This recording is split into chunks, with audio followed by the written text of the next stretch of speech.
안녕하세요. 뉴스 속 날씨 유다현입니다. 야생 진드기에 물려서 걸리는 바이러스 질병은 2명 가운데 1명이 숨질 정도로 치사율이 매우 높습니다. 그런데 이 질병이 사람끼리 감염된 사실이 국내에서 처음으로 확인됐는데요. 기후 변화로 인해 변종 진드기가 한반도를 습격한 것으로 보고 있는데 자세한 이야기는 취재 기자와 함께 이야기 나눠보겠습니다. YTN 사이언스 양휘영 기자 나와 있습니다. 안녕하세요. 네, 안녕하세요. 네. 이 야생 진드기에서 물려서 걸리는 이 바이러스 질환, 이 중증열성 혈소판 감소 증후군, 네. 이 SFTS 바이러스라는 질환인데요. 우선 이 질병이 무엇이고 또 만약에 걸리게 되면 어떤 증상들이 나타나게 되는지 알려주시죠. 네, 이른바 이 야생 진드기라고 불리는 작은 소 참 진드기는요, 이 국내 풀숲 어디에서나 사실 흔하게 볼 수 있습니다. 이 바이러스에 감염된 작은 소 참 진드기가 이 사람에게 병을 옮기는 것이 앞서 말씀하셨던 중증 열성 혈소판 감소 증후군 SFTS 바이러스입니다. 네. 2009년 중국에서 처음으로 이 야생 진드기에 물려 사람이 죽으면서 신종 감염병으로 확인이 됐습니다. 우리나라에서는 지난 2013년에 처음 환자가 발생을 했는데요. 현재는 제4군 법정 감염병으로 지정된 상태입니다. 그런데 사실 이 작은 소참 진드기는 뭐 한 1% 정도만 이런 바이러스에 감염이 돼 있어서 모든 진드기에 물린다고 해서 뭐 모든 사람들이 감염이 되고 이런 건 네. 아닌데요. 이 질환은 이 잠복기가 한 6일에서 최대 길게는 한 2주, 14일 정도 된다고 합니다. 처음에는 38도 이상에 이르는 아주 고열과 함께 구토나 설사, 식욕부진 등의 증상이 나타나게 됩니다. 뭐 이름에 혈소판 감소 이런 말이 있었잖아요. 네. 그것처럼 이 혈소판과 백혈구가 감소가 되면서 혈뇨나 혈변을 볼 수 있는 것도 증상의 또 하나 특징입니다. 우리나라의 첫 사망 환자가 발생했던 재작년 2013년에는 50명이 확진 판정을 받았는데요. 그중에 15명이 숨졌습니다. 네. 현재 이 야생 진드기에 의한 국내 치사율은 재작년 기준으로는 47%, 지난해는 약 30% 정도의 수준에 이뤘는데요. 이 보건당국에서는 실제 치사율이 이보다는 훨씬 낮은 한 10% 미만이라고 추정하고 있습니다.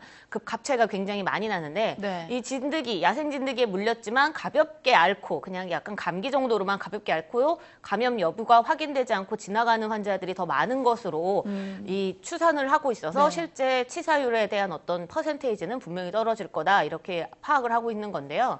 이 문제는 치료약이 없습니다. 이 열이 나고 열을 내리는 그런 어떤 증상에 대한 대응 정도만 할 수밖에 없는 치료만 가능하다는 게 사실 좀 큰 문제로 남아 있습니다. 네. 그런데 이번에 이 SFTS 바이러스가 사람끼리 감염된 사실이 확인이 됐다고요. 좀 자세히 이야기해 주시죠. 네, 그렇습니다. 이 지난주에 야생 진드기 바이러스가 이 사람 사이에서 감염이 된 것으로 국내에서 처음 밝혀진 거예요. 네. 이 질병관리본부가 지난해 9월 야생 진드기 바이러스에 감염된 60대 여성 환자를 치료하던 의사와 간호사 총 4명이 2차 감염된 사실을 확인했다고 뒤늦게 밝혔습니다. 이 환자는 폐혈증 증상으로 종합병원 응급실에 들어왔었는데 다음 날 숨졌습니다.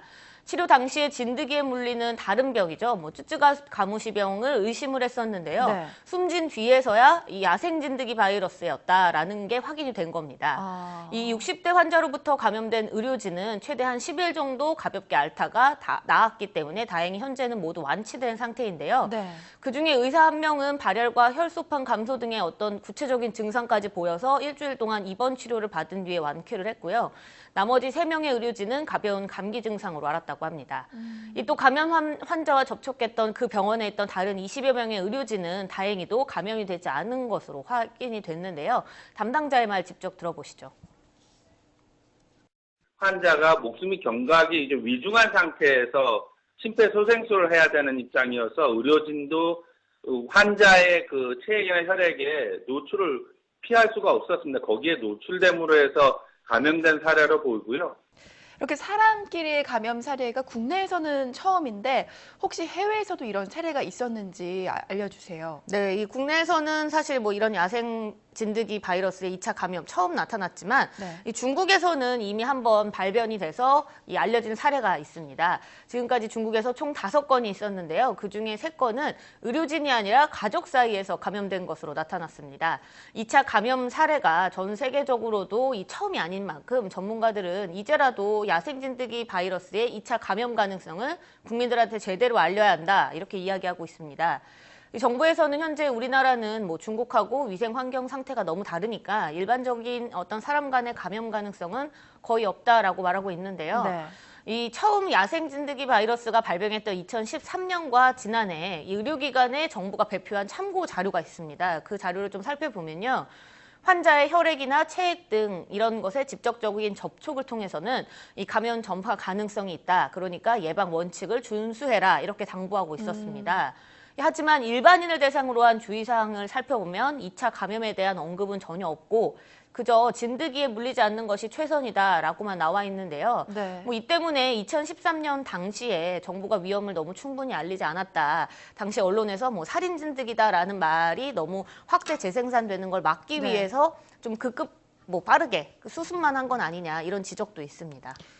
심각한 상황은 아니라고는 하지만 사람끼리 감염이 됐기 때문에 안심할 수가 없는 것 같은데 네. 이 야생 진드기로 인한 질병 예방은 어떻게 해야 할까요? 네, 앞서 잠깐 말씀드렸지만 이 야생 진드기 바이러스에 의한 어떤 질병은 백신이 현재 없는 상태입니다. 네. 백신이 없습니다. 야생 진드기에 물리지 않는 게 가장 최선이라고 할 수밖에 없는데요. 이 날씨가 점점 풀리게 되기 때문에 야외 활동이 앞으로 좀 점차 늘어날 텐데 뭐 풀밭 위에서 옷을 벗어두거나 뭐 풀밭에 눕거나 또 풀밭에서 뭐 용변을 보는 등 어떤 직접적인 어떤 살과 부딪히는 행동, 네. 그러니까 접촉하는 일이 좀 줄여야겠습니다. 또 야외 활동을 한 후에는 깨끗이 몸을 씻고 뭐 옷을 빨아야 한다 이런 어떤 뭐 위생 개념도 당연히 지켜주셔야겠고요. 하지만 야생 진드기 바이러스가 호흡기를 통한 감염이 일어나는 게 아니라 접촉에 의한 감염이기 때문에 뭐 사람 사이에 2차 감염 확인은 됐지만 아주 그렇다고 지나치게 공포감을 가지실 필요는 없는 건 맞습니다. 이 전문가의 말 직접 들어보시겠습니다. 좀 역학조사에서는 어린이보다는 나이가 많은 농부, 그러니까 농업에 종사하시는 분들이 발생해서 사망하는 것으로 나타났기 때문에 오히려 농업이라든지 생업에 종사하시는 분들에게서 좀 더 주의가 필요할 것 같고요. 그런데 뭐 야생 진드기로 인한 바이러스는 물론 우리가 모두 알고 있는 에볼라 바이러스 네. 이렇게 사람들이 많이 알고 있고 또 치사율도 높은 이 바이러스의 백신이 없다는 게 조금 이상하게 느껴지는데요. 이렇게 특별한 이유가 있는 건가요? 네, 뭐 사실 백신에 대해서 이런 대답을 하긴 조금 그렇지만 사실 돈 문제가 가장 큰 부분입니다. 사실 요즘 기술력 어느 정도의 이 의학이 발전된 수준으로만 보면은 만들 수 없는 백신 없습니다. 사실 어떻게 보면. 네. 하지만 특정 질병에 대한 백신을 개발하는데 10년 이상의 시간이 걸리는 데다가 우리 돈으로 뭐 1조 원 가까운 개발비가 투입이 돼야 합니다. 그럼에도 불구하고 성공한다 장담하기 어려운 것도 문제죠. 네. 그러다 보니 수익을 우선시하는 이 민간 제약회사에서 이런 모든 부담을 떠안고 백신을 개발하는 데는 사실 무리가 좀 있을 수 있습니다. 그래서 우선 이 야생 진드기로 인한 바이러스부터 살펴보면요. 이 한탄 바이러스와 비슷하다라는 어떤 정도만 알려져 있을 뿐 사실 정확한 실체를 알고 있는 과학자도 없는 상황입니다. 네.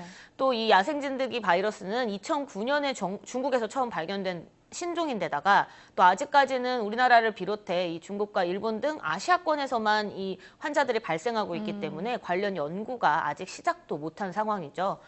이런 우여곡절 끝에서 만약에 백신 개발에 착수한다 하고 개발에 성공까지 했다 하더라도 이 모든 환자에게서 좋은 결과가 나오는 것은 또 아닙니다. 여기에 최근 뭐 늘어나는 기후변화나 이상기후 현상들은 또 바이러스가 빠른 속도로 진화, 변종할 수밖에 없게 만들어오고 있는데요. 그렇기 때문에 만든 백신이 어떤 문제를 일으킬지 모른다는 것도 또 하나의 문제로 꼽히고 있습니다.